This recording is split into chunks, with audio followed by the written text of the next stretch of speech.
Welcome to the WTIM Morning Show. I'm your host, Avery Cooper. Your stream co-sponsored by Landmark of Taylorville, where you always do better with Landmark, and People's Bank and Trust, where they put people first.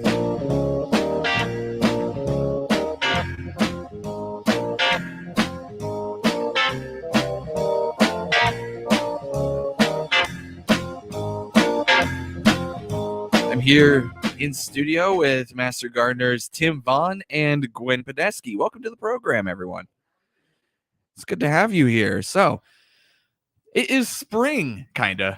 Right. It's officially spring. Somewhere between the wind and the rain. And the thunderstorms and all of that goodness. So, well, we have the Master Gardeners here to guide you through it. And Gwen Podesky can tell you all about it. But first, I wanted to introduce everyone to Tim Vaughn, who is a new Master Gardener. Welcome into the Master Gardeners program and welcome to the show. Thank you. So, how long have you been involved with gardening? Several years, probably 15, 20 years. 15, 20 years. Yeah. But I got into the Master Gardener program in January and learning a lot of stuff through that. Yeah. What would you say is your favorite thing to garden? You know, it used to be a vegetable garden, but I'm really liking the flowers, the perennials and the woody shrubs and things like that. I do a lot of propagation and seed planting and stuff like that. I really enjoy that. So if you have any question about vegetable gardens or perennials, Tim might be one of your guys to talk to here. Now, Gwen, what do you have your eyes on right now as the calendar is in the middle of April? Oh, probably just right now. I've got lots and lots of my old daffodil bulbs are coming up and blooming, and a lot of the different woodland wildflowers in the yard. I've got one area. It's an old peony bed, and it's actually probably the bed that has the oldest plants in my yard in it. I think those plants are no doubt 75 or 80 years old, the peonies. But they've got, like, through the years, it's sort of was my go-to place for sticking woodland wildflowers that needed a little shade. And it's just a fun time because the peonies are coming up and they're all red, and the new growth is all red and kind of coming up. And then you've got Dutchman's breeches and Virginia bluebells. And so that's probably what I'm up to right now. And then just trying to kind of clean up and not pull all of the daffodils and tulips up while I'm cleaning up. Yeah, sometimes you can get into a little bit of, just pick. Oh, oops, wasn't supposed to pick that one. Exactly. Or oh, well, golly, I didn't mean to go raking all the way over there. Oh, I forgot I put those there. Yeah. So yeah. Yeah. So maybe it'd be useful for next year to plot out or just have like a little diagram of where everything is. Maybe is that something that you recommend? No. Okay. Never mind. I was just something. You'd have to see my beds to see what. Okay, maybe for somebody else's. Yeah, I kind of have a general idea, but it's kind of dangerous. I do have all my daylilies labeled. In other but words, that's just you have a lot of area to work with. Yeah, I do. Yep. But maybe for your, average bed, because yours is probably above average. Yeah, it's a good idea. I think it's a good idea, and especially if you do. Like, one of my big things has always been to grow things throughout the year to see if I can have something blooming from February to December. And so when you do those kinds of things, you really would be smart. That means I'm not, to start off with like a general idea or and you don't have to have a CAD program. You can do, just simple on graph paper. What is, and that kind of helps sometimes. Yeah. So yeah, it would have been good if I'd started that way. Do you have any similar experiences, Tim? It's a really good. I think it's a really good idea to at least draw it out on paper. But I noticed, like, when I was dividing perennials the other day, I wasn't for sure what they were. Which ones were which? Yeah, until they get a little bit bigger, and the older you get, the more you forget, and so you can label.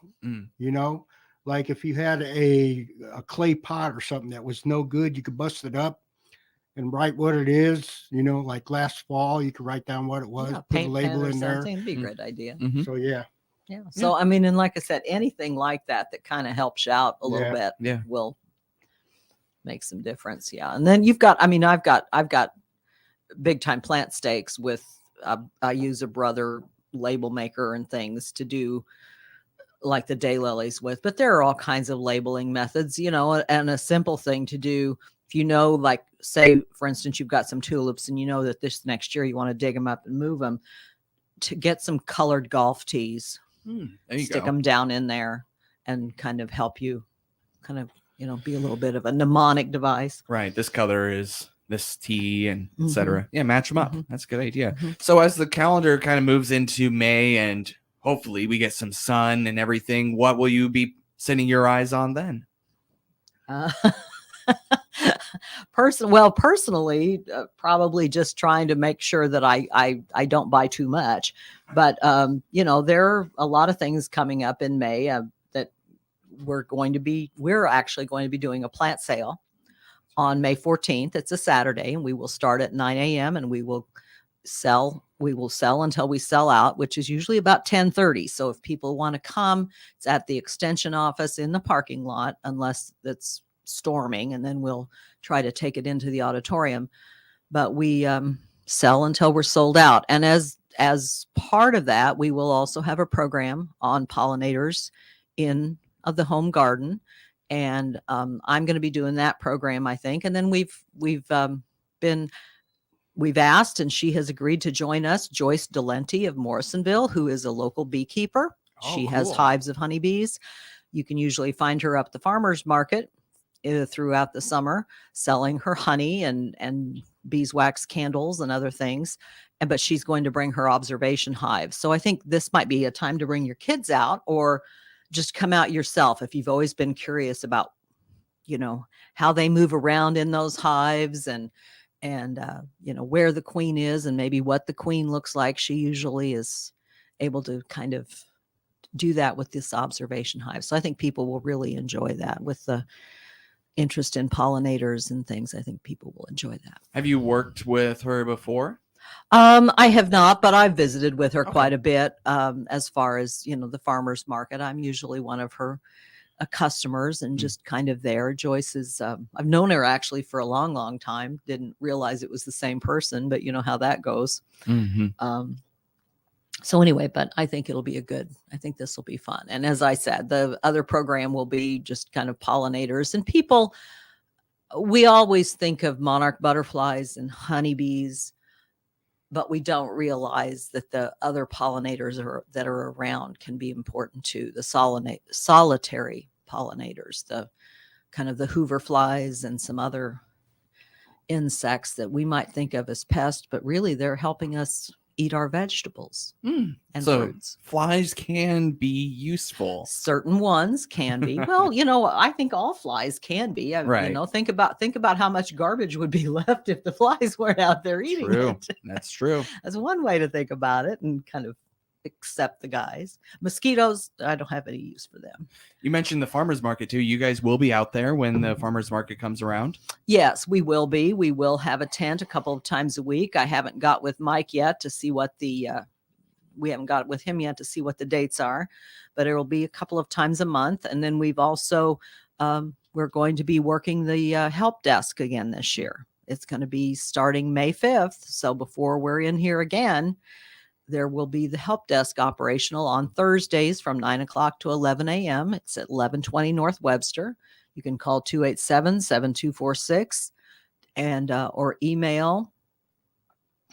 You can go to the the unit extension office website and email, and we can help you. And it's always helpful if you're going to visit or you're going to call.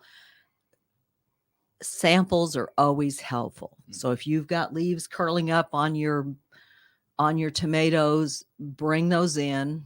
I always tell people, when you first see it, pick it, put it in a Ziploc bag and put it in the refrigerator until you can get it to us. And that way then we can see what it actually looks like and see what maybe the problem is. Let me reintroduce you and then we'll take a break and continue our conversation. That is Gwen Podesky, Master Gardener, along with Tim Vaughn, who's also a Master Gardener from the University of Illinois Extension here in Christian County. I'm Avery Cooper, your host. Your stream co-sponsored by Landmark of Taylorville, where you always do better with Landmark and People's Bank and Trust. They put people first.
Welcome back to the WTIM Morning Show. I'm your host, Avery Cooper. Your stream co-sponsored by Landmark of Taylorville. Always do better with Landmark. And People's Bank and Trust. They put people first. I'm here in studio with Master Gardeners Tim Vaughn and Gwen Podesky, talking about all of the things that you can do for spring when it comes to the world of gardening. First, real quick, we talked a little bit about the help desk, and I'm sure it is exactly what it sounds like. Right. But what are some of the problems that a lot of gardeners come to you about when they're seeking out the help desk? Well, a lot of times June, beginning Father's Day, you've got the annual June Japanese beetle invasion and what to do about them and how to take care of those. You'll have people who've maybe got an evergreen and there's dying branches in it. So there'll be questions about that. A lot of times with a spring lobe, with the way we've had it, I would think we'd hear from some people with sycamore anthracnose, where the sycamores come out this kind of weather, get anthracnose, drop their leaves, and then start all over again. And that can go on and on as long as the weather is cool and wet like it has been. So Mhm. there are things like that. You'll see a lot of diseases, and it always seems to me like it goes in waves. I mean, if you get one question, you'll get a lot. And we do a lot of insect identification and spider identification, Yeah. those things. Yeah. And again, that's the help desk, which is opening up again May 5th. Right. Mm-hmm. Yeah. Yeah. Awesome. So I know too, you have a lot of programs and stuff coming up here too. Or is there anything else that I'm missing here? Well, like I said, on the local level, I know that May 7th, Yeah. the Macon County is going to have a plant sale as well at the Macon County Fairgrounds from 9 to 2. It's a good idea to probably go on to the Macon County website, Macon County Master Gardeners, and register for that. I think they will take walk-in customers, but I think since it's inside, they are encouraging people to schedule. I know that this Saturday, I'm picking up some plants from Lincoln Memorial Gardens that I placed an order for, and they're just pickup only. But I think a lot of theirs are sold out. This was their woodland wildflower sale, and then there's just all kinds of programs coming up as far as just go to the website and web.extension.illinois.edu/CJMM and go to events and programming. And there's a link to click on horticulture. Mm-hmm. Just click on that and see what upcoming programs. There's all kinds of stuff on ferns, garden tool maintenance, eating what you grow in Hillsboro. Mm-hmm. Yeah. In Taylorville, there's this actually has a little bit more to do with 4-H, so I won't go into that. But let's see. I'm trying to find one in Taylorville. What do you have anything on? We the top don't of your have head? anything right at the moment planned. Okay. Like I said, we will have part of the Plant Sale Plus will be right. what our concentration is this year. But that's always, and you are able to join a lot of those on Zoom. So if you go to the website, you can click on that and register for the Zoom classes. So what is this All-American thing that you mentioned to me during the break? Okay. Every year, there are trial gardens that are trialing new varieties of, usually this particular program is a lot of vegetables and some annual flowers. And they'll say, these are, if you see a seed packet that's marked AAS, what that means is it's an All-America Selection winner, and it's been proven to do well throughout the United States. So, whether you live in Maine or whether you live in Arizona, I guess I find that hard to believe, but these are plants that have done particularly well. Maybe a better comparison would be if I moved from Washington State to Illinois. Right. Yeah. Right. Yeah. It would still do better. Right. Do so, but these are ones that are done. And this year they've got an icicle eggplant on. They do have a black zebra, a purple zebra, striped plum tomato.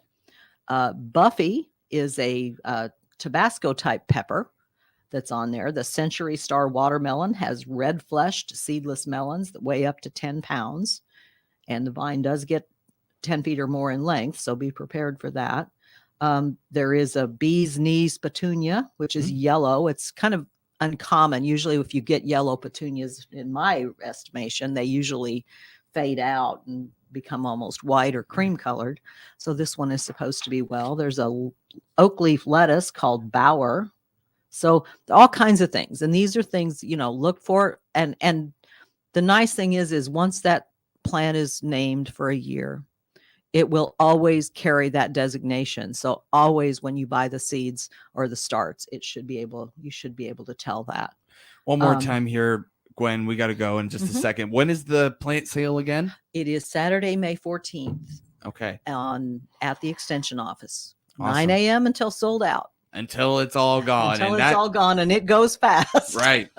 Don't expect to come that afternoon. They'll be gone. We'll be eating lunch somewhere. There will be no plants left. That is Master Gardener Gwen Podesky along with Tim Vaughn. Thank you both for coming on. Thank you. This is the WTIM Morning Show, your stream co-sponsored by Landmark of Taylorville, where you always do better with Landmark, People's Bank and Trust, where they put people first.